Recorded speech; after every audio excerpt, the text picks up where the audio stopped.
Explaining. Now I'm gonna explain myself. I'm just gonna talk about myself this way. For explaining, I'm honestly was I feel really bad at explaining, and I'm probably still bad at explaining. For some of reason, when I'm trying to explain stuff, like doing a storytelling to other people, even if it's my friend, I just feel like just always be me stuttering. I always like stutter when I'm trying to explain stuff. I'm trying to do a storytelling, like explaining things from my mind. Even though when my mind really feels that I understand it, my mind can feel that I can feel that I'm really understand that stuff. But when I'm trying to explain the stuff with words, I just somehow my brain just somehow just went into like blank, like my brain, even though he in the deep heart understand that shit, but it, it can't really understand, or it can't really translate the understanding or express the that the understanding with words. So I start this channel as a guide, as a tools for me to explain stuff, everything that is in on my mind for every day, and I'm gonna be consistent, and I'm just gonna make a video of me yapping, trying to yapping about something in front of camera, and I'm gonna do it every day, and I don't need to edit stuff, edit the video, because it's just very boring, and yeah, and want to edit in fucking video, it's like take a lot of time, especially if it's a long video, it's gonna take a long time. I just gonna record the video and that's it. I record the video and then just upload it, because this channel is only for me trying to improve how I speak, how I explain things, and yeah, that's it. I guess that's it. But another story for me is the reason I'm maybe kind of suck. I'm suck at storytelling. I'm suck at socializing. Is of is probably because of the pandemic since the 2020. Before the pandemic, I feel like I was just like a normal kind of kid. I'm just like the others. They, I'm just like the others. I like socialize normally with the other kids. But after the pandemic, when I go back to school after 2 years of me fully not socializing in real life and only socialize in social media or game and stuff, basically socializing but not in real life, for 2 years, 2 full years, it's really affecting me. So after I go back to the school, my socializing skill in real life just basically went very suck. And yeah, I probably must not say that, but after the pandemic, after I finally go back to school, it's probably the first year of my middle school. Yeah, that's reveal my age, but whatever, fuck that shit. My age, my data, my online data probably already been broken, already been sells to the dark market of scammers to get. So anyway, when I finally back to the school at middle school, I'm trying the hardest to not be awkward, but I am awkward. My first year of being a middle school is really me trying to change at least. The first year of middle school is like just me being very lonely as fuck. Not only lonely as fuck, but just I'm very bad at socializing. I'm just that random kid that just sit alone in the class or maybe in the stair, basically alone from the others. And I don't really talk to others except some other introverted friends. But for the other friends, I don't really socialize with them very much. So yeah, it's probably because of me being too long be comfortable with the joy of not socializing and only socialize in social media via via by text, by social media, by games. I only have online friends more than offline friends maybe, but yeah, whatever. Basically for the middle school, my middle school is kind of stress, but at the second year, the second year is literally my middle kind of progressing.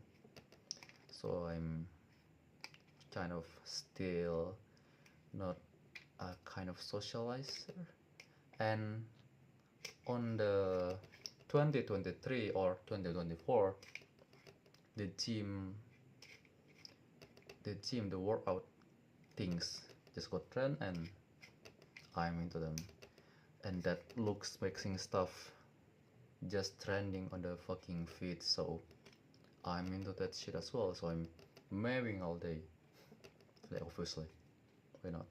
It's the 2023 or 2024 stuff.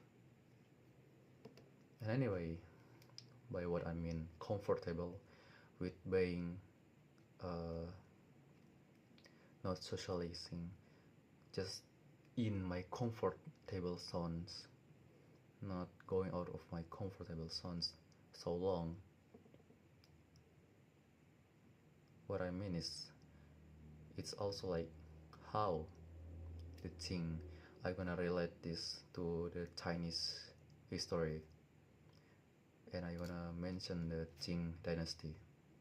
The Qing dynasty was led, it was a dynasty from the Manchus, not the Han Chinese.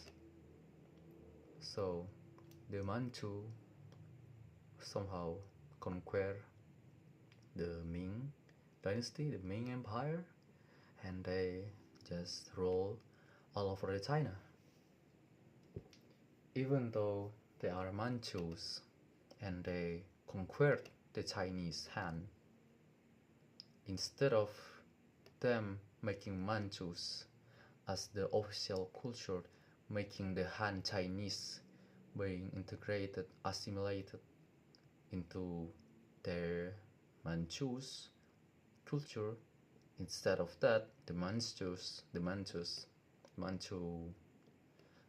people dynasty just use the Han Chinese culture.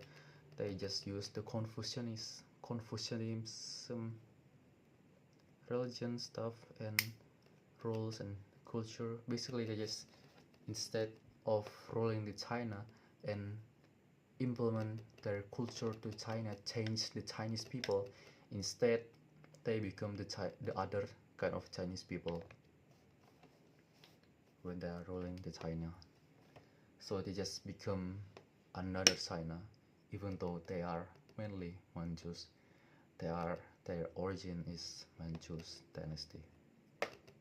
And the early Manchus, the early Qing dynasty empire, the early Qing empire expands really fucking big. They expands from the mainland of China into the Tibet, the Xinjiang, until they even conquer the Mongol steppe, the Gobi deserts, and into the Kyrgyzstan land. Basically, they was the biggest form of the Chinese empire in the history of the Chinese. And the Manchus being able to do this is because their emperor is literally an emperor. Their emperor was a general of war. They know how to expand their power. What the fuck is that shit? Okay. And then after a lot of time, the Europeans comes in. The Europeans comes to Asia. After the Europeans come to Asia, comes to China, come to Chinese. Then the great, that's a fucking cat. The great, what do you say? I'm kind of forgot. The great humiliation of Chinese. The great humiliation for the Qing dynasty. The Qing empire just start because of British opium, basic opium stuff.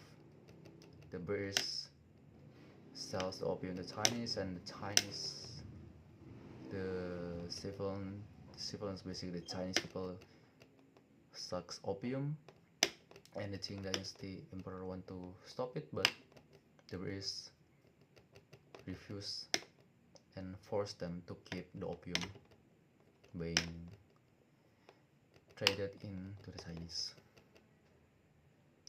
And also, at the late of the Qing dynasty, the Qing dynasty built a castle, built a forbidden big castle. They make a palace, forbidden palace, for their emperor. And you know what palace is? It's like a home, a very big home, you can say. The palace was obviously for the emperor and the high rankings.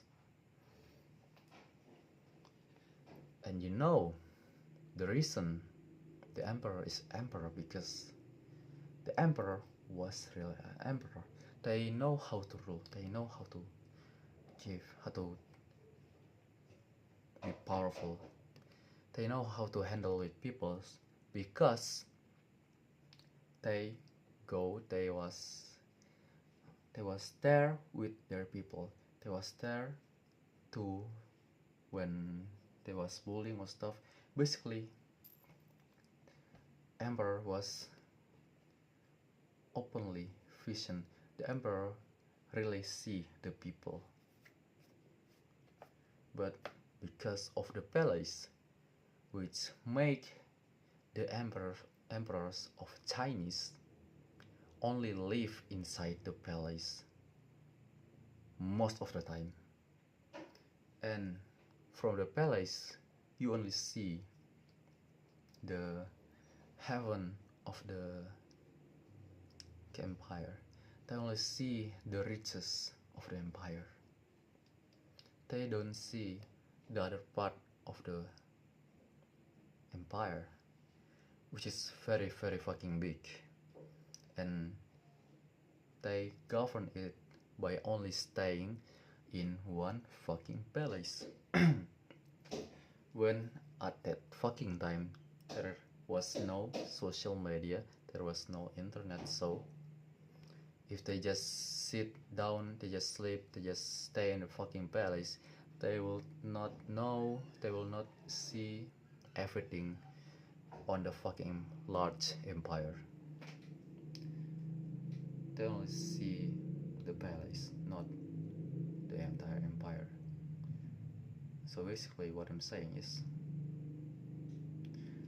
if the emperor was living in a comfortable zones, in a comfortable place, if a people just stay into comfortable place,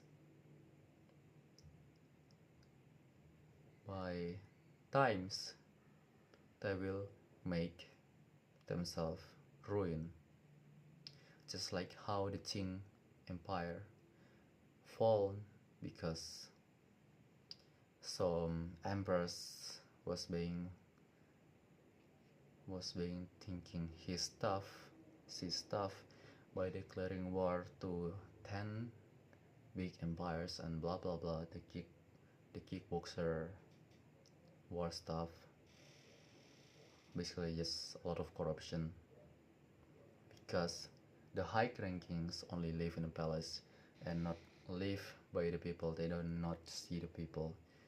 Basically they was only in the comfortable place.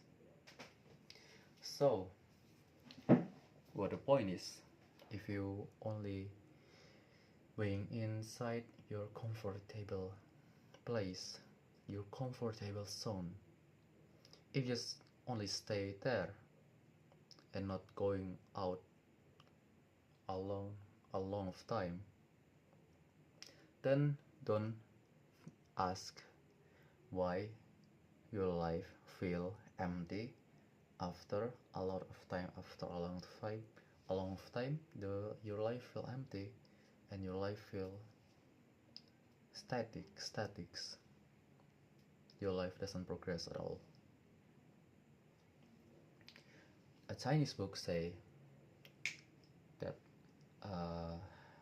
what I can say, the words from the first emperor of the Chinese dynasty, maybe it's Xia or Sun, is that Sun or Xia? Basically that early Chinese, the first Chinese dynasty emperors, the great emperors say that the emperor should not live inside a palace. Emperor should not live inside a palace. They should not build their like home, their building home, their homes basically, where they stay, and making them look very fancy. The president or the king's home, the emperor's home, should be like other people, the other civilians' homes.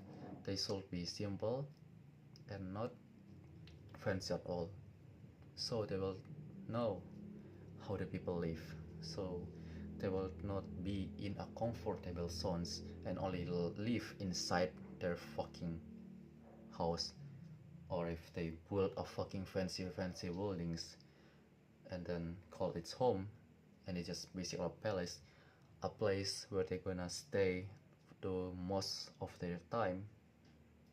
That means they're gonna stay inside the palace, and they will not see clearly how the people live. So yeah, that's it. Basically, just go out of your comfortable zone and you're gonna see progress for yourself. Just believe yourself, just push yourself, because progress is when you feel stuck. You feel very not comfortable. You feel a very big discomfort over doing something that was not wrong. That means you must do it to progress and adapt a new things, adapt a new hobby, adapt a new living. So yeah, that's it. and 20 minutes. Okay, that's it for me. Bye.